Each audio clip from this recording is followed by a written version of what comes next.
Assalamualaikum warahmatullahi wabarakatuh.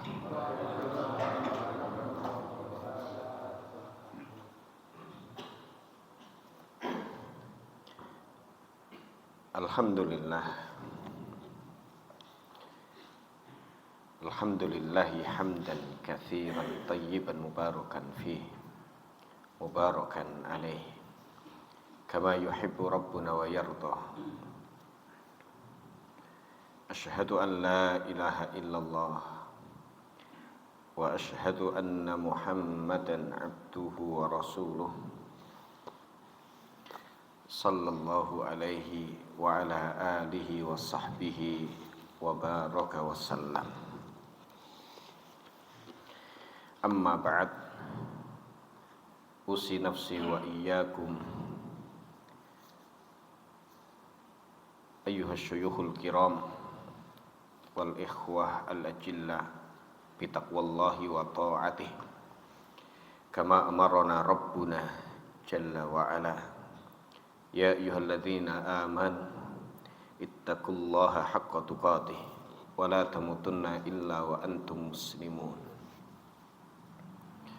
Allahumma la sahla illa ma ja'altahu sahla wa anta taj'alul hazna idza syi'ta sahla. Allahumma anfa'na bima 'allamtana wa 'allimna ma yanfa'una warzuqna 'ilman yanfa'una. Allahumma man ahyaitahu minna fa ahyihi 'alal Islam wa man tawaffaitahu minna fatawaffahu 'alal iman.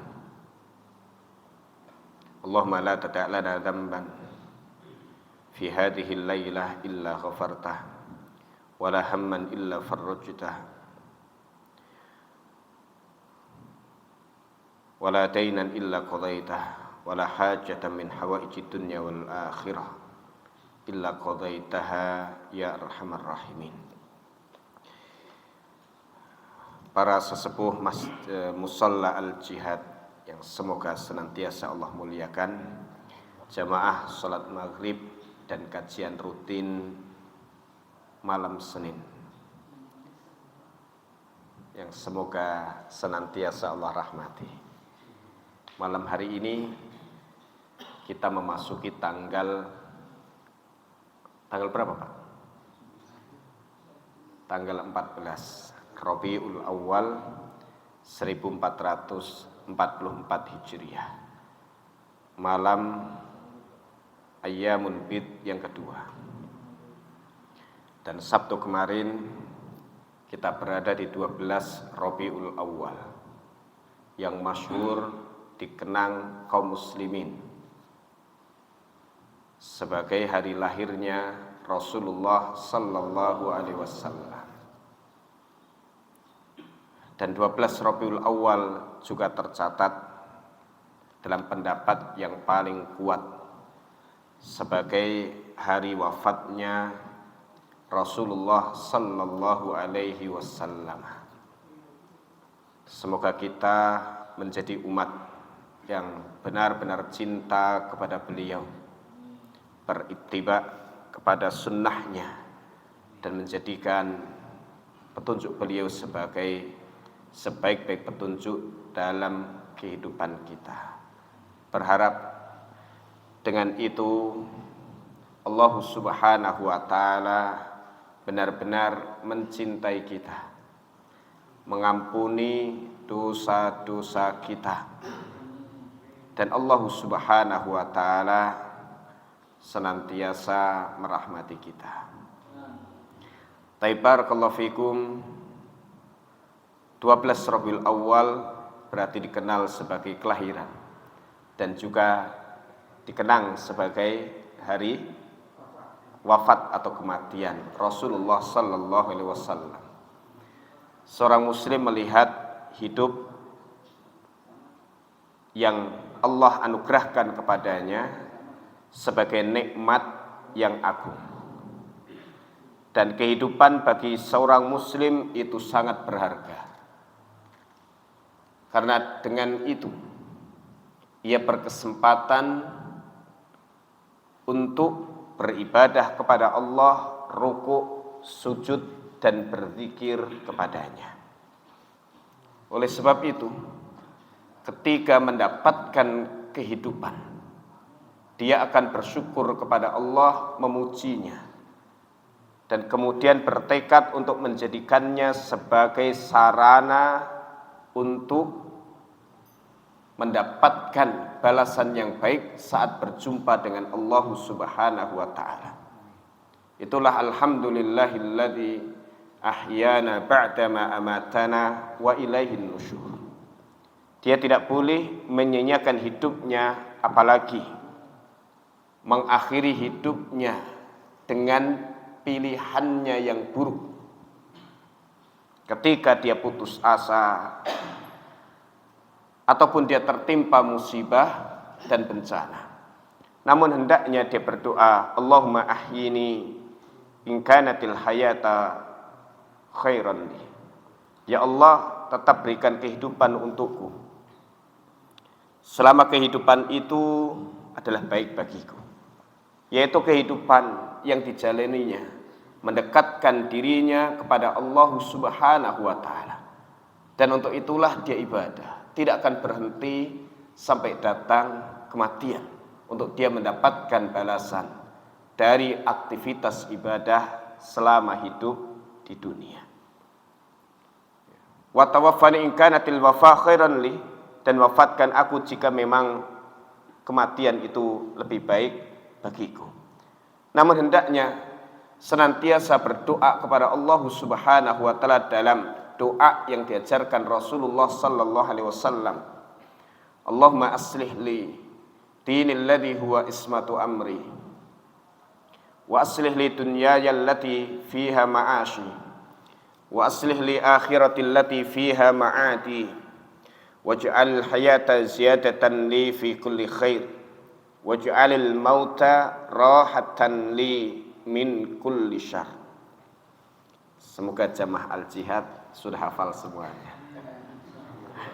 Harapan, dan semoga benar-benar menjadi kenyataan. Ya.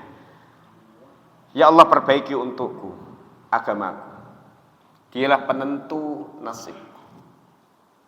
Perbaiki untukku duniaku, di dalamnya aku hidup. Perbaiki untukku akhiratku, di sana aku akan kembali. Allahu Akbar. Ya.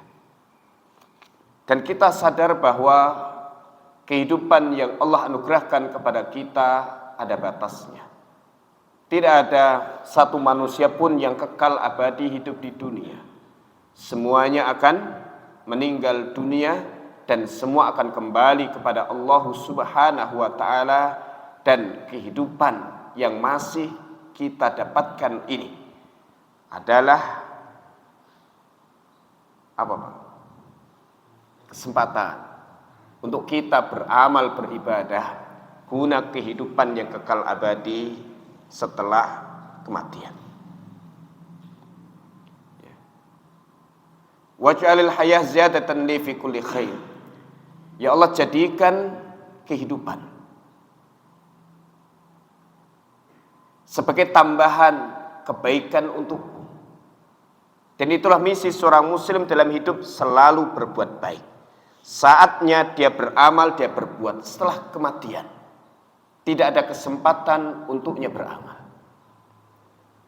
Oleh karenanya ketika orang-orang yang tidak menjadikan hidupnya sebagai ibadah kepada Allah Ta'ala, ia tidak mengisi hidupnya untuk beramal salih, maka dia minta untuk dikembalikan ke dunia dan dia berjanji pasti akan beramal salih. Dalam surah Al-Mu'minun ayat 99 dan 100, hatta idza jaa ahadahumul mautu qala rabbirji'un, sehingga apabila salah seorang mereka didatangi kematian, didatangi kematian yang mendatangi kita. Demikian Al-Quran mengabarkan. Qul innal mautal ladzi tafirruna minhu, katakanlah sesungguhnya kematian yang kalian selalu lari darinya, fa innahu mulaqikum, dia pasti akan menemukan kalian. Ainama takunu yudrikkumul mautu walau kuntum fi burujim musyayyadah. Di mana kalian bersembunyi, pasti kematian akan mendapati kalian walaupun kalian ngumpet di belakang benteng yang sangat kokoh. Ya. Jadi pilihan siapa Pak meninggal itu? Apakah pilihan kita? Bukan. Ketetapan Allah Subhanahu wa taala. Ya. Siapapun itu, sampai Rasulullah sallallahu alaihi wasallam, manusia terbaik yang paling Allah cintai, hamba yang paling bertakwa kepada Allah dan takut kepadanya. Innaka mayyitu wa innahum mayyitun. Dalam Az-Zumar ayat yang ke-30. Sesungguhnya engkau hai Muhammad pasti akan meninggal. Mereka pun juga pasti meninggal. Kata Imam Al-Qurtubi, ini adalah khabar dari Allah Subhanahu wa taala kepada Rasulnya bahwa tidak lama lagi akan meninggal dunia.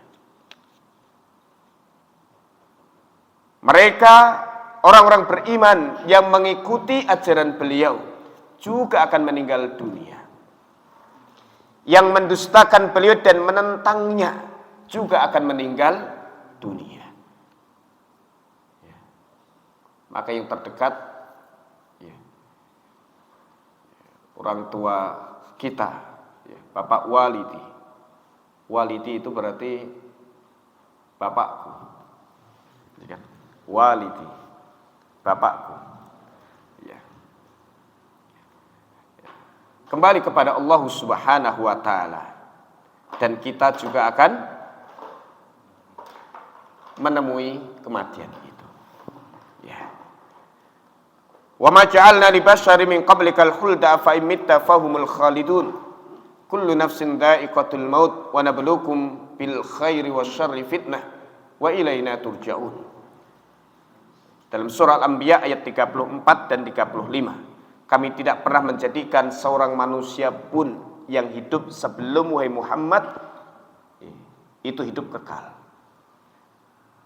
Apakah jika engkau meninggal mereka akan hidup kekal? Tidak. Setiap yang bernyawa pasti akan meninggal dunia.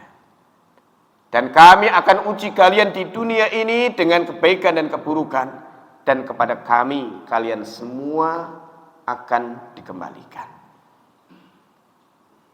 Dan dalam surah Ali Imran ayat yang ke-144, wa ma Muhammadun illa rasul qad khalat min qablihi ar-rusul afa imma ta'u qutilan qalabatum ala aqabikum wa may yanqalib ala aqibaihi fala yadurrallaha syai'a wa sayajzillahu syakirin.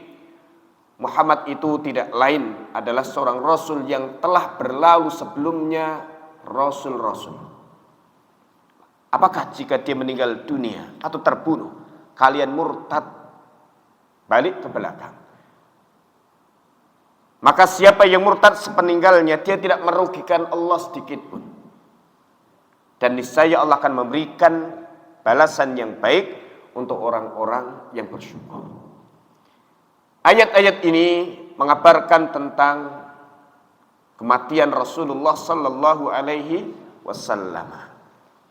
Ya. Demikian pula kita. Ya. Maka yang hidup pasti akan meninggal dunia. Oleh sebab itu ketika Allah masih berikan kesempatan hidup untuk kita, maka kita senantiasa berusaha untuk mengisinya dengan amal saleh dan kebaikan. Maka dalam Al-Mu'minun ayat 99 dan 100, apabila salah seorang mereka didatangi kematian, ia berkata, Rabbirji'un, wahai Tuhanku kembalikan aku ke dunia. Untuk apa? La'alli a'malu salihah, agar aku bisa mengerjakan amal salih fima taraktu, yang dulu aku tinggalkan. Kalla, enggak mungkin. Innaha kalimatun huwa qailuha, itu hanya perkataan yang mereka ucapkan.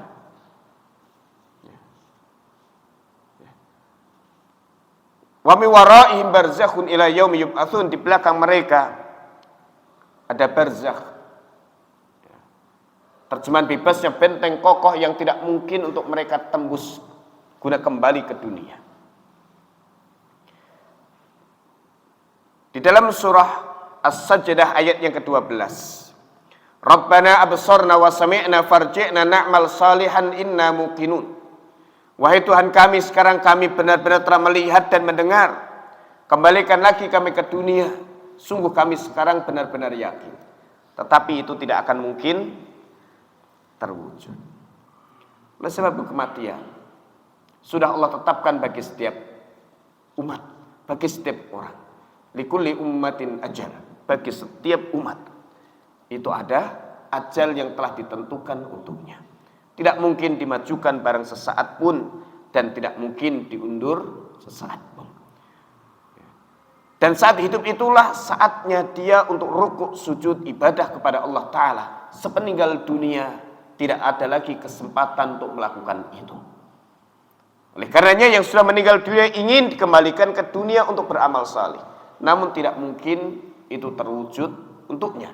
Karena kesempatan telah habis. Ya. Oleh karenanya jangan jadikan hidup kita sia-sia.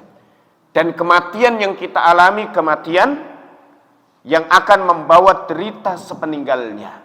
Karena tidak ditutup dengan taubat dan memperbanyak istighfar. Tidak ditutup dengan lillahi rabbil alamin.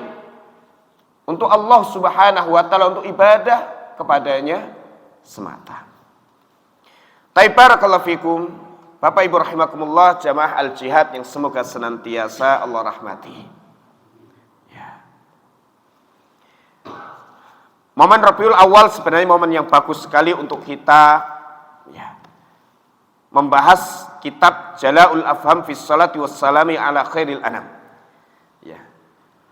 Yang ditulis oleh Ibnul Qayyim rahimahullahu taala yang mengupas tentang salawat dan salam atas Rasulullah sallallahu alaihi wasallam. Ya. Namun kita nanti akan kaitkan sebagian faidah dari salawat yang disebutkan oleh beliau di dalam kitab ini dengan buku panduan dalam kajian rutin di malam Senin pekan kedua dari kitab Ad-Da' wa Dawa oleh Ibnul Qayyim rahimahullahu taala, dan tema yang kita angkat pada malam hari ini adalah maksiat beranak pinak. Bahwa maksiat itu akan menyeret pelakunya kepada kemaksiatan berikutnya. Ya.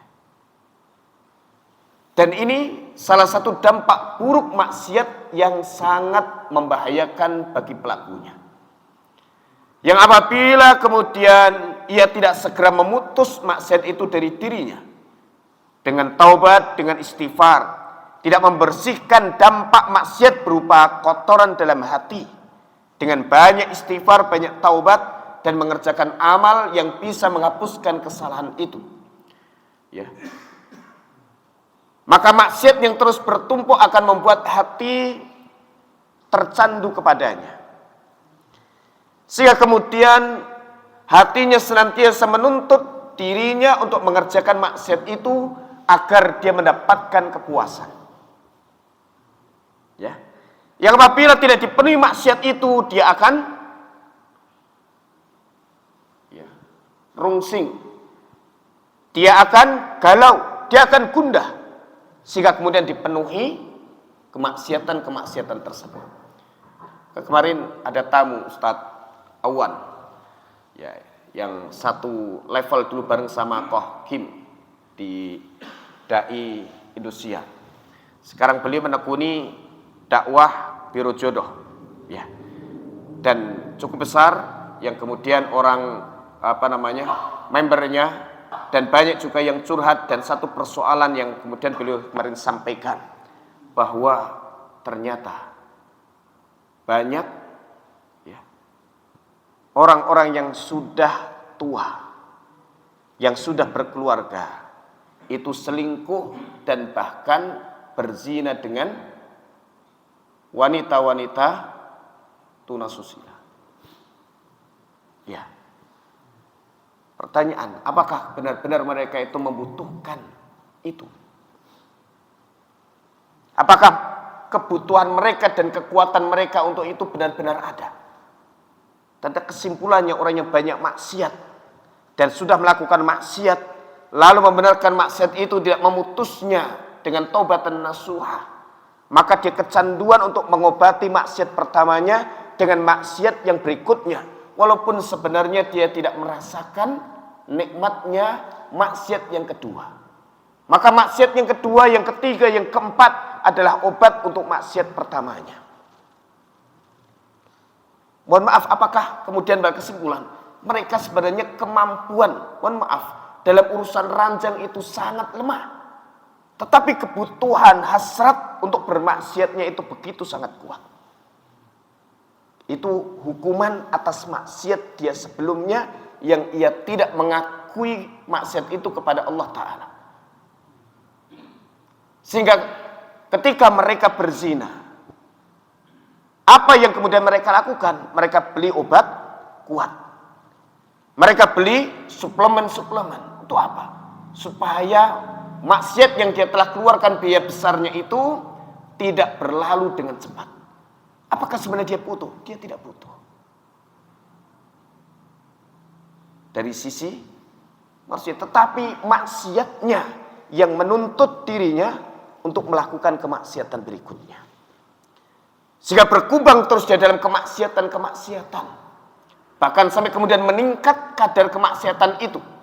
Yang sampai kemudian banyak sekali di antara pejabat, bahkan beberapa aparat yang kemudian konsultasi kepada beliau dan mengatakan, sampai kemudian kepada lawan jenis dia tidak merasakan kepuasan, sehingga kemudian meningkat kadarnya untuk dia bermaksiat dengan sesama jenis.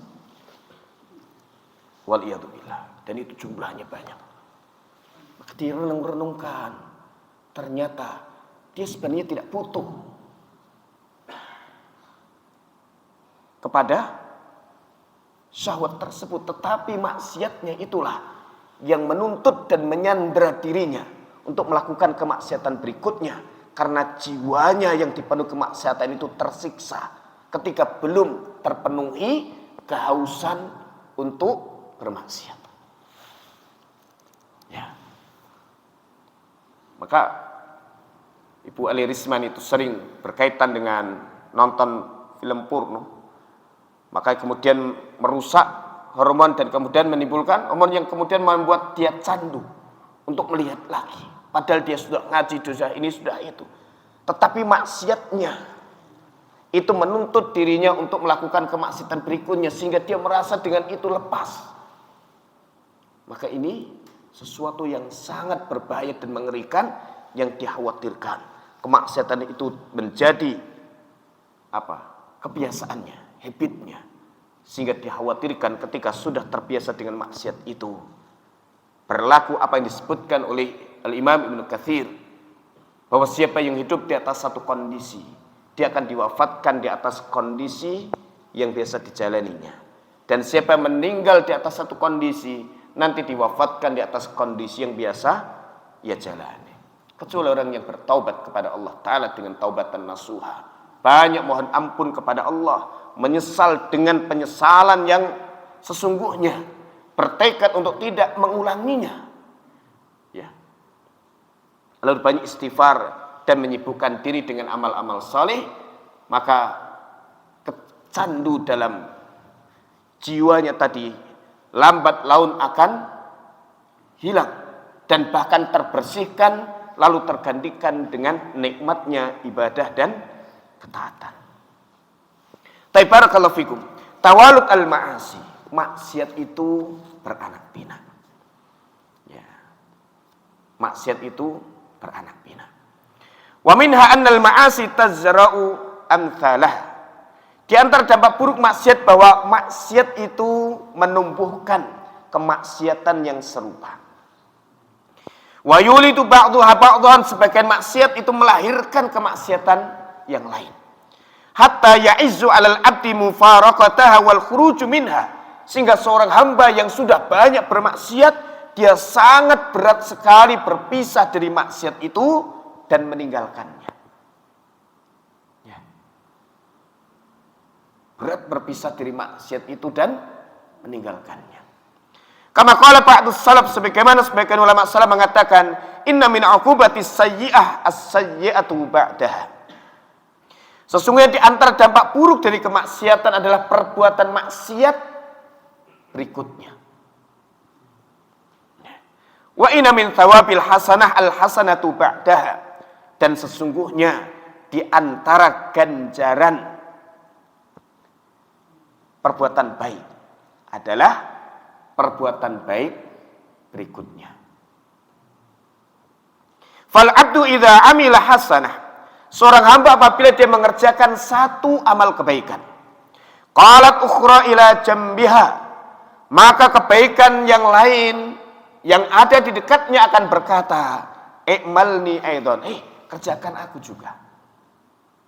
Fa idza amilaha qalat tsalitsah, kalau dia kerjakan kebaikan yang kedua tadi, yang ketiga akan berkata, kadzalika wa halum mujurun, kesini kerjakan aku juga. Fatadha'afal ar-ribhu, sehingga keuntungan dia berlipat-lipat, wa tazayadat al-hasanat, dan kebaikannya itu terus bertambah untuknya. Ya, maka biasanya kalau di pagi hari kita sudah awali dengan zikrullah, diawali dengan salat subuh, bahkan sebelumnya dengan tahajud dan banyak istighfar, maka di hari itu ringan kita untuk ibadah, untuk beramal. Jadi sebagaimana hadis tentang jerat-jerat setan kepada seorang hamba yang sedang tidur, maka dia mengikat, ya, di tengkuk seorang hamba 3 ikatan. Yang apabila dia bangun lalu berzikir kepada Allah, lepas 1 ikatan. Kalau dia berwudu, lepas ikatan kedua, dan kalau dia salat, lepas ikatan ketiga, sehingga di pagi hari itu semangat dia untuk mengerjakan kebaikan. Ya. Tapi kalau dia bangun, tidur lagi, males-malesan, apalagi subuhnya telat, tidak zikir pagi, maka berat untuk mengerjakan kebaikan-kebaikan. Apalagi pagi hari sudah dengarkan musik-musik, sudah telinganya diisi dengan sesuatu yang tidak baik, matanya melihat sesuatu yang tidak baik, mulutnya berkata yang tidak baik, maka sepanjang hari itu sepertinya akan mudah sekali dia terbawa kepada keburukan. Wa kadzalika janibas sayyi'at aidan. Demikian pula keburukan-keburukan. Hatta tasiru ta'at wal ma'asi hay'at rasihah wa sifat lazimah. Sehingga kebaikan dan keburukan bagi orang yang sering menjalaninya itu karena menjadi sifat yang melekat erat dalam dirinya. Ya. Fala atalal musin at-ta'ah. Apabila orang yang suka berbuat baik, dia absen dari satu ketaatan, ladaqat alaihi nafsu, maka jiwanya itu akan terasa sempit. Kenapa kok begini? Rasanya itu tidak enak, ada yang kurang. Wa dhaqat alaihi al-ardu bima rahubat, sehingga bumi yang luas ini terasa sempit. Ya. Wa hassa min nafsi bi annahu kal hut, ya, maka dia merasa dirinya itu seperti ikan. Idza faraqal ma' hatta yu'awiduha, kalau ikan lagi dikeluarkan dari air, ya, hilang seolah tenaga, hilang semangat, sehingga dikembalikan ke dalam air, sehingga orang yang biasa mengerjakan ketaatan tadi, dia kembali mengerjakan ketaatan, biasa membaca Al-Quran di pagi hari 1 juz, lalu kemudian sampai zuhur dia tidak membaca Al-Quran, maka jiwanya akan menjerit. Dia akan merasakan ketidaktenangan, dia akan merasakan kegundahan, dadanya semakin sempit, terasa bumi yang luas pun juga menghimpit, sehingga sampai kemudian dia kembali kepada Al-Quran dan membacanya, lalu dia akan mendapatkan kelapangan dadanya. Allahu Akbar. Ternyata kebaikan sifatnya seperti itu. Ya. Fataskunu nafsuhu wa taqirru ainuh, sehingga kalau dia sudah dikembalikan kepada ketaatan, seperti ikan yang dikembalikan ke dalam air. Yang dekat pasar ngerti nasibnya ikan, ya kan? Kan emas diangkat karena akan dilihat pembeli, sampai kemudian dia kehilangan tenaga. Ya. Lama-lama gerakannya melemah, sampai kemudian dikembalikan ke air, maka dia kemudian kiras dan segera ya, bisa berenang. Ya, Masya Allah. Ya, sehingga kemudian jiwanya menjadi tenang. Ya, dia pun mendapatkan kebahagiaan. Falau atalal mujrim al-maksiyah wa aqbala 'ala ta'ah. Ini di langkah pertama. Apabila orang yang biasa berbuat dosa, dia absen dari maksiat, lalu pindah mengerjakan ketaatan, ya, la dhaqat 'alaihi nafsu, maka jiwanya akan terasa sempit. Dia akan merasa sangat berat. Wa dhaqa sadruh, dadanya pun terasa sesak. Wa ayat 'alaihi madzahibu hatta yu'awiduha. Ya. Sampai kemudian ya, dia menjadi tidak tenang, menjadi galau, sehingga kemudian dia kembali kepada kemaksiatan. Itu di langkah awal. Maka bantu saudara kita yang belum pernah ke masjid untuk kita kuatkan ke masjid. Ya. Kita yang kemudian sering ke masjid, ringan dan nikmat masjid bagi kita. Ringan dan nikmat serta menyenangkan melangkahkan kaki ke masjid untuk sholat berjamaah. Tapi mereka yang jarang ke masjid, mereka akan merasakan sesuatu yang berbeda. Mereka yang sering kemudian ke tempat-tempat maksiat, menuju masjid itu menjadi perjuangan yang sangat berat, luar biasa.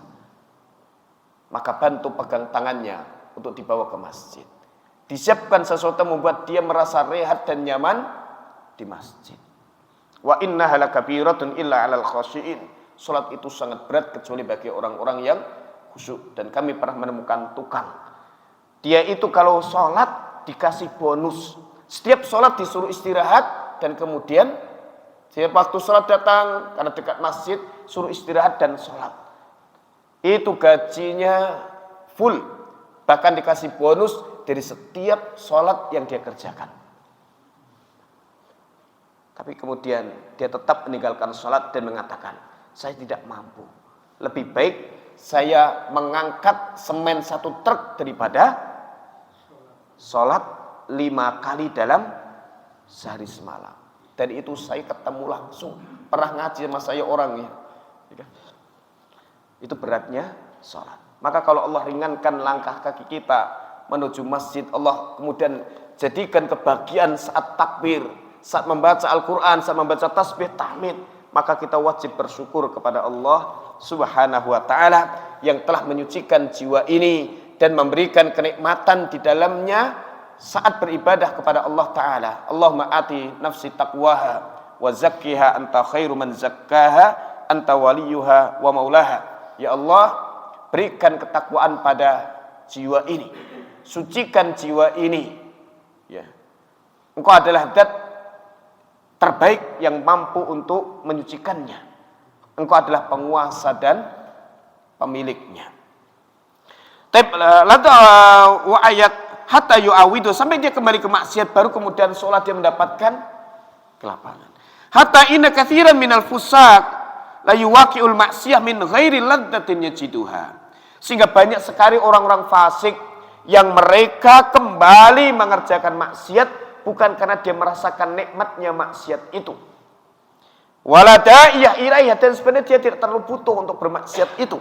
Illa lima yajidu minal alam bimufaraqatiha, kecuali karena dia merasakan rasa tersiksa, rasa sakit jiwanya ketika pisah dari maksiat. Ya, maka orang bertaubat itu butuh perjuangan yang besar. Ya. Taubat dari maksiat, taubatan nasuha, itu adalah sebuah perjuangan yang besar dan sangat berat. Kalau itu bukan perjuangan yang besar dan sangat berat, tidak mungkin keutamaan yang Allah sediakan bagi orang yang bertaubat dengan taubatan nasuha itu begitu sangat besar dan luar biasa. Itu disebutkan dalam surah At-Tahrim ayat yang ke-8. Ya ayyuhalladzina amanu tubu ilallahi taubatan nasuha.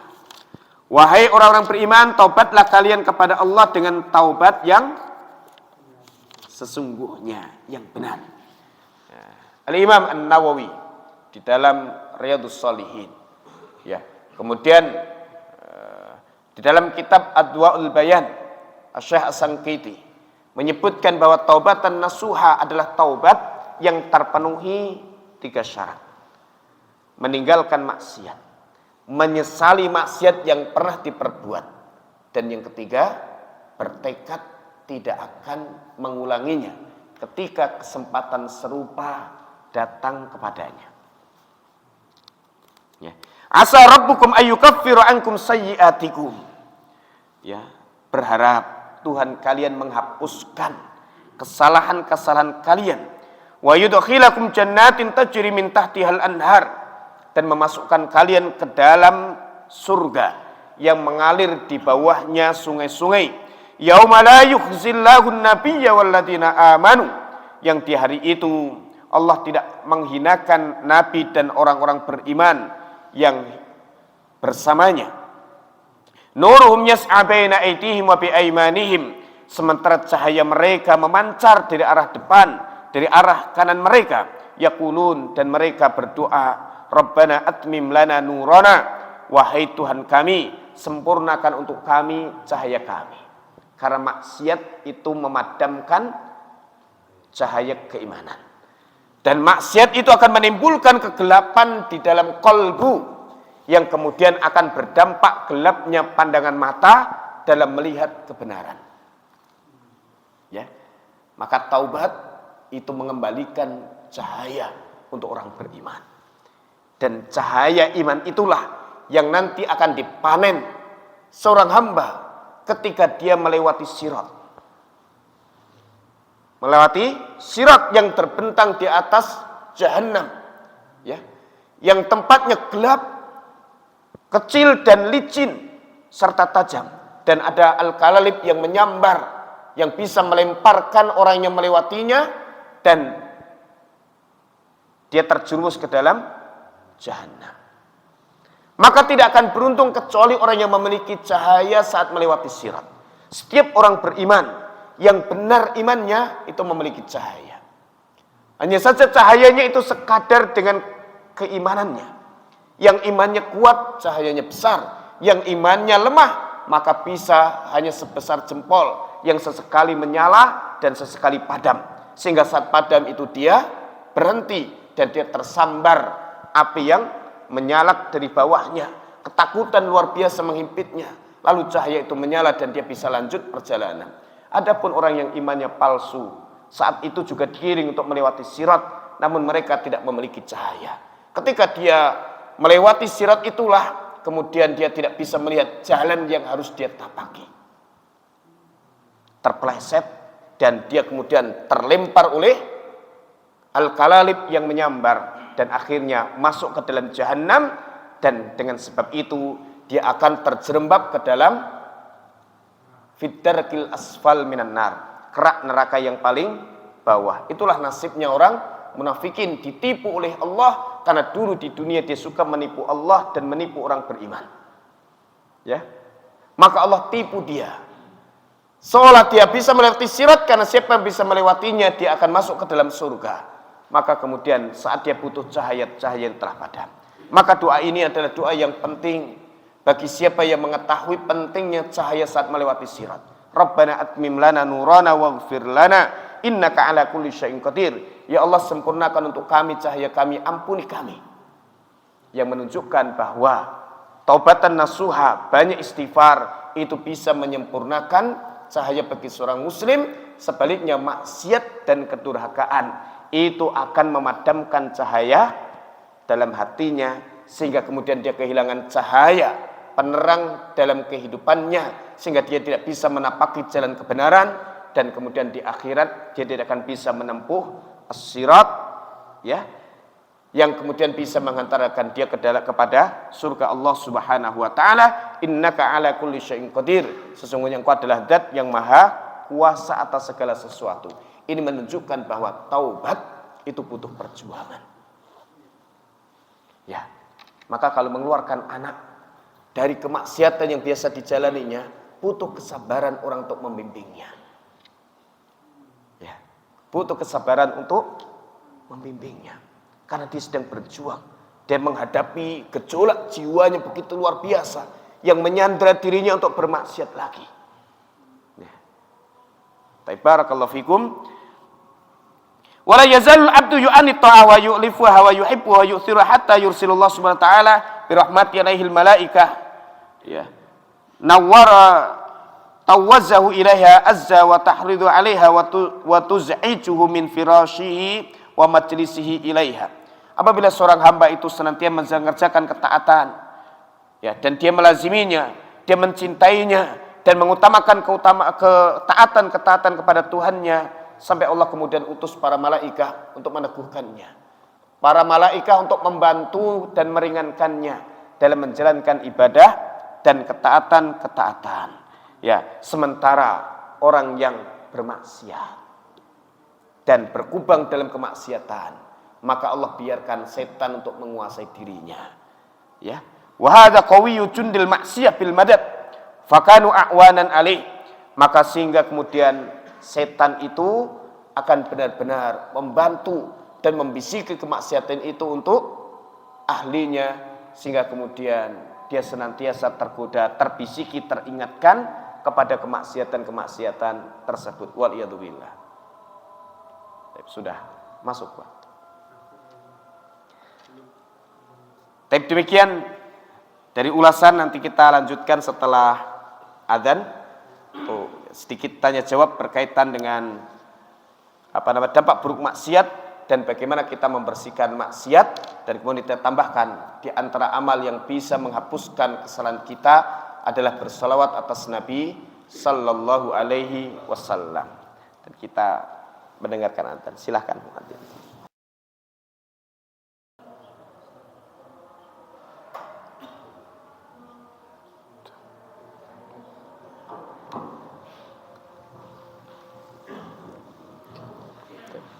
Alhamdulillah, salatan wassalaman ala Rasulillah wa ala alihi wa sahbihi wa mawalah, amma ba'd.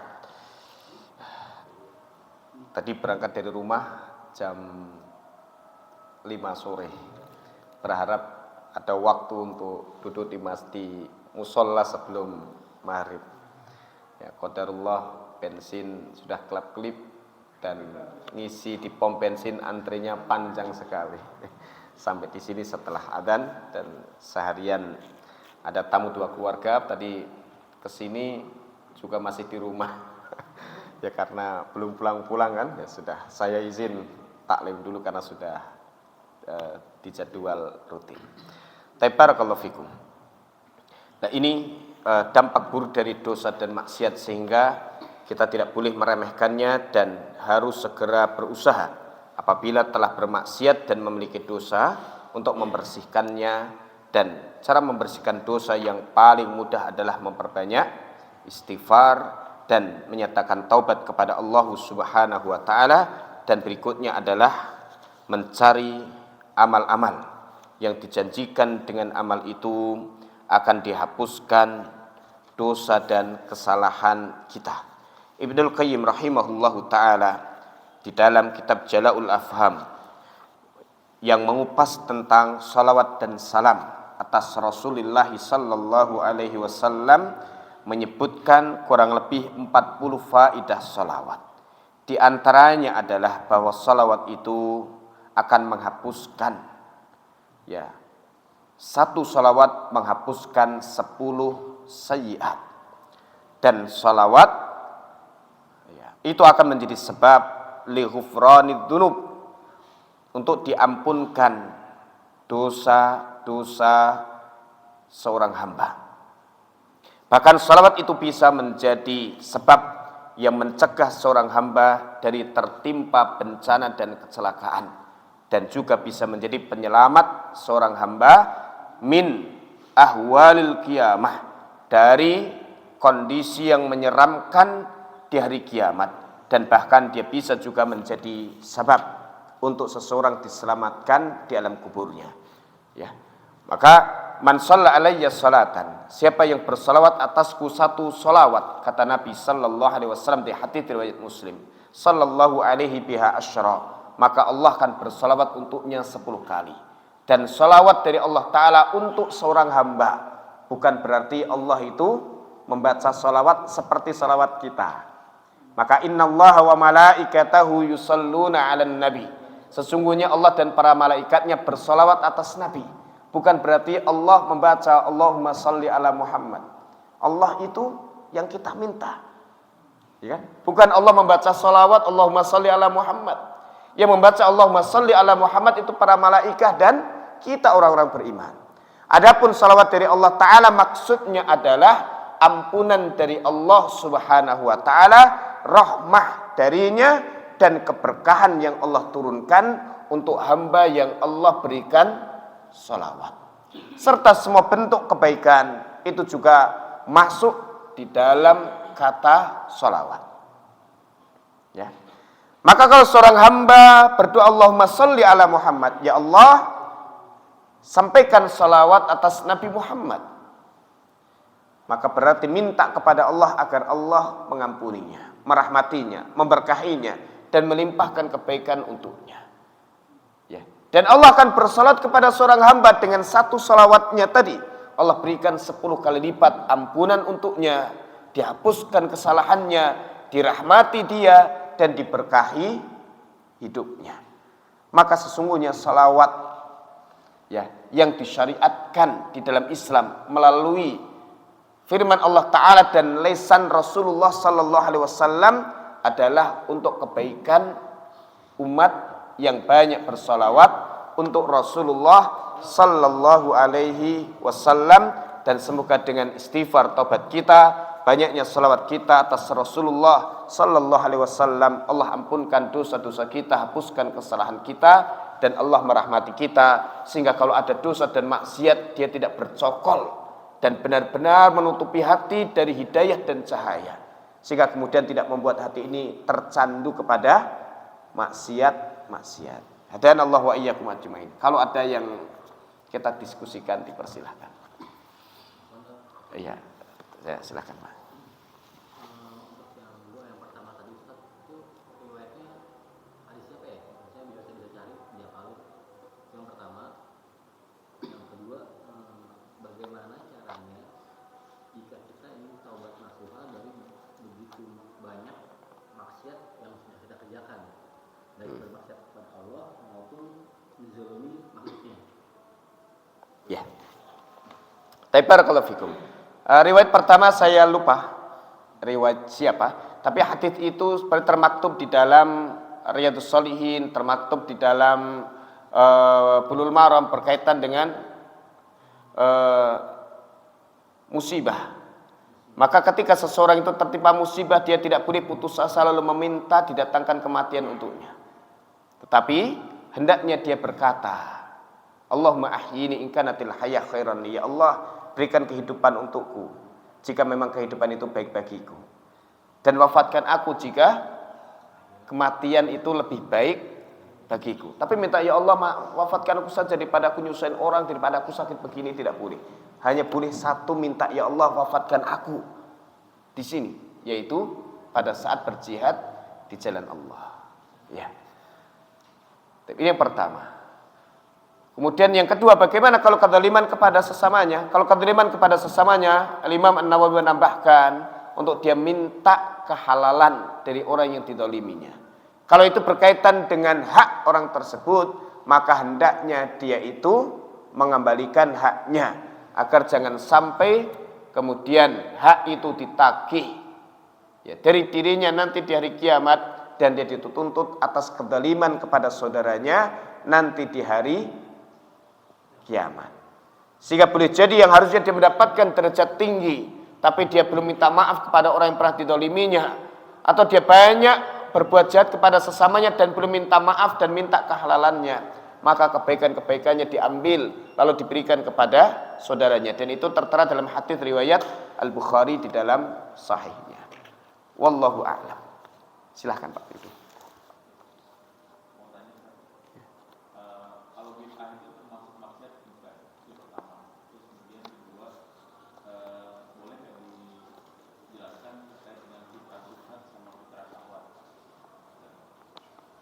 Bid'ah.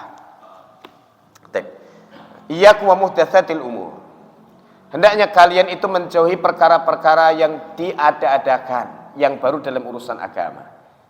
Fa inna kulla muhdatsatin bid'ah, dan setiap perkara baru dalam agama itu adalah kebid'ahan. Maka bid'ah ini dilarang oleh Rasulullah SAW, maka berarti orang yang melakukan kebid'ahan itu telah bermaksiat kepada Allah Subhanahu wa taala, dan dia menyelisihi sunnah Rasulullah sallallahu alaihi wasallam. Maka dia adalah bagian daripada maksiat. Dan bahkan beberapa ulama yang dikumpulkan kemudian oleh Imam Asy-Syatibi ya di dalam Al-I'tisam, dan para ulama komentari bahwa Al-I'tisam ini seperti ensiklopedi bid'ah. Maka yang ingin melihat bahasan kupas tuntas bid'ah itu baca kitab Al-I'tisam oleh Imam Asy-Syatibi ya. Maka dia adalah maksiat yang seorang pelakunya itu sulit dihadapkan taubatnya, karena dia sebenarnya menyelisihi perintah Nabi sallallahu alaihi wasallam, menyelisihi ya ajaran Islam, namun dia merasa bahwa dia sedang mengerjakan kebaikan yang banyak. Dan tidak sedikit ulama kemudian berdalil tentang bahaya bid'ah ini dengan surah Al-Kahfi ayat 103. Qul hal nunabbiukum bil akhsarina a'mala. Maukah aku beritahukan kepada kalian orang yang paling merugi amalnya?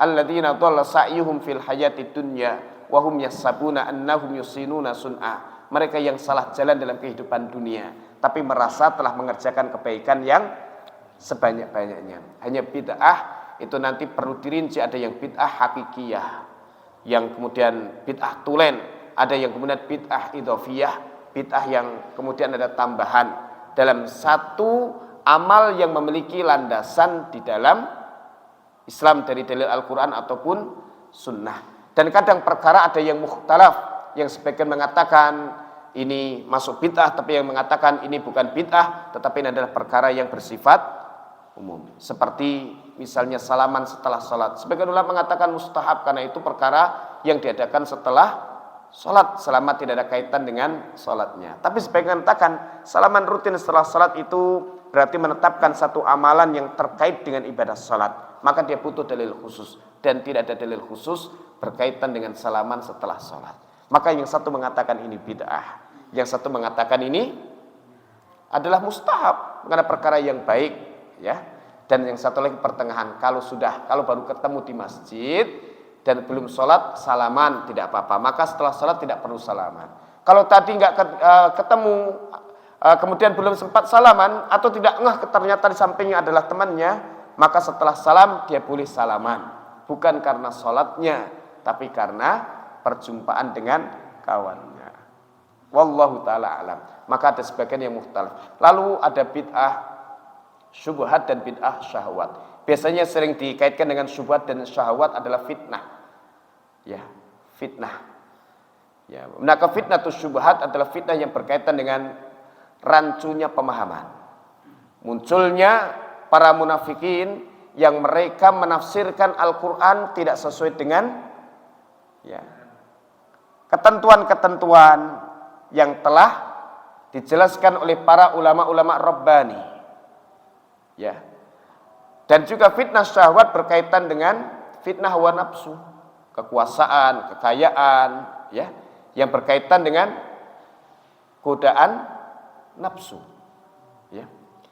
Maka yang pertama diobati dengan ilmu, yang kedua diobati dengan iman ya. Yang pertama syubhat bisa diobati dengan ilmu supaya dia tahu kebenaran yang hakiki, lalu dia tidak bisa tertipu ya. Kemudian yang kedua mengobati syahwat itu dengan iman, yakin dengan perjumpaan kepada Allah Ta'ala, yakin dengan hisab yang detail, yakin dengan catatan dalam Alkitab yang jembreng ya kan, yang digelar untuknya, yakin dengan saksi anggota tubuhnya, yakin dengan siksa yang berat dari Allah Ta'ala apabila dia memperturutkan hawa nafsunya. Keyakinan kuat itulah yang bisa menghentikan dirinya dari memperturutkan hawa nafsunya ya.